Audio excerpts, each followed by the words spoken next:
మరొక ఘోర అపచారం జరిగిపోయింది. ఈ ప్రభుత్వం వచ్చిన తర్వాత వెంకటేశ్వర స్వామి ఆలయ ప్రతిష్టను ఇనుముడింపజేస్తాము, తిరుమల క్షేత్ర పవిత్రతను కాపాడుతాము, దేవాలయాల పరిరక్షణకే నడుం బిగిస్తాము అని ప్రగల్భాలు పలికినటువంటి చంద్రబాబు గారి ప్రభుత్వంలో ఈ 1.5 సంవత్సరాల కాలంగా తిరుమల ఆలయ ప్రతిష్ట పూర్తిగా మంటగలిపే విధంగా వాళ్ల చర్యలన్నీ కూడా స్పష్టంగా కనిపిస్తున్నాయి. ఎంతసేపు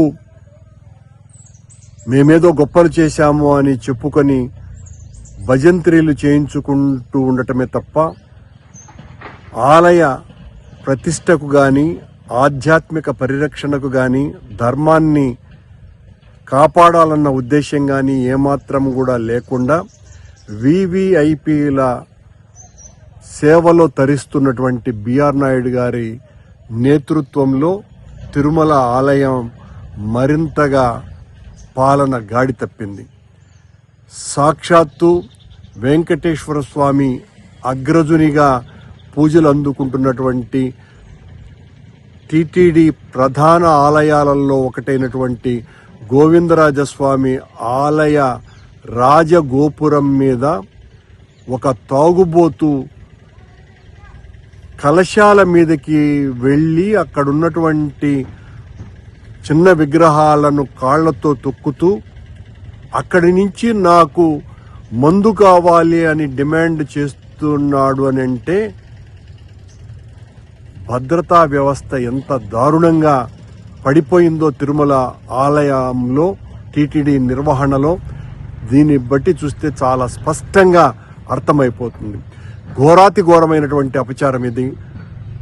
మట్ల మహారాజుల కాలంలో నిర్మించినటువంటి రాజగోపురం తిరుపతి పుణ్యక్షేత్రానికే అది ఒక ఐకానిక్ గోపురంగా ఉన్నటువంటి ఆ గోవిందరాజస్వామి రాజగోపురం మీద ఒక తాగుబోతు ఈ రకంగా పైకెక్కి, అందులోనూ ఆ తాగుబోతు పవనానంద స్వాముల వారి వీరాభిమానాన్ని కూడా తెలుస్తోంది.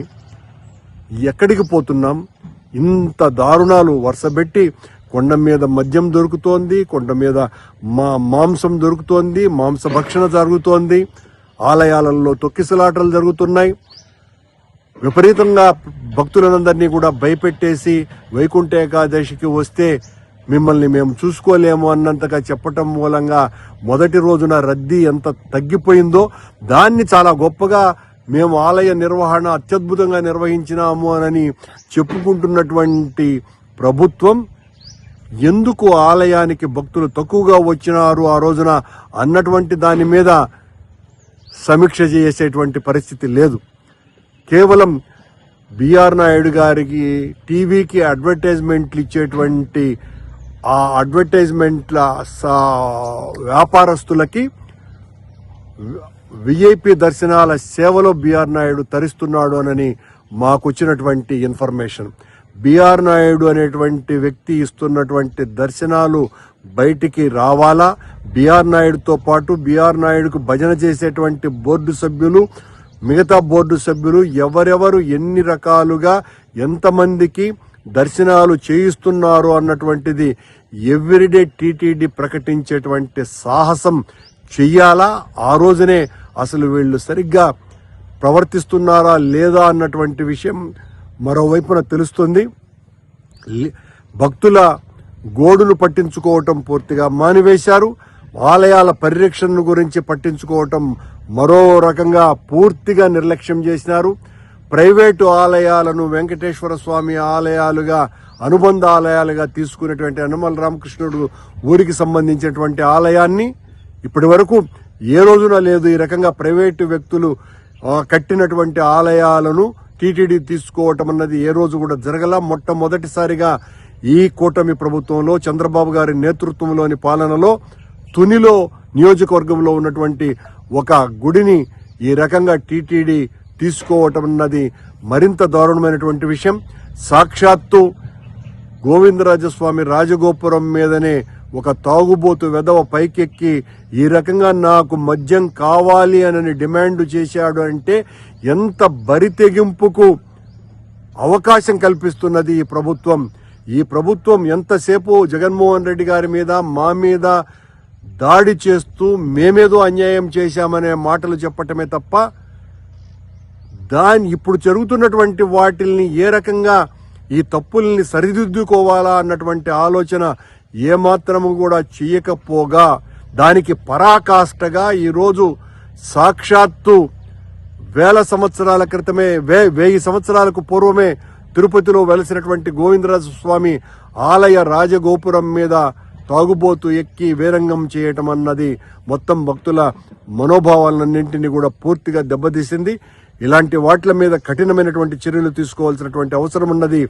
ఈ కూటమి ఈ ప్రభుత్వం ఏమాత్రము కూడా ఆధ్యాత్మిక పరిరక్షణకు పూనుకోవటం లేదు. ఈ కూటమి వైదిక ధర్మాన్ని కాపాడటం లేదు.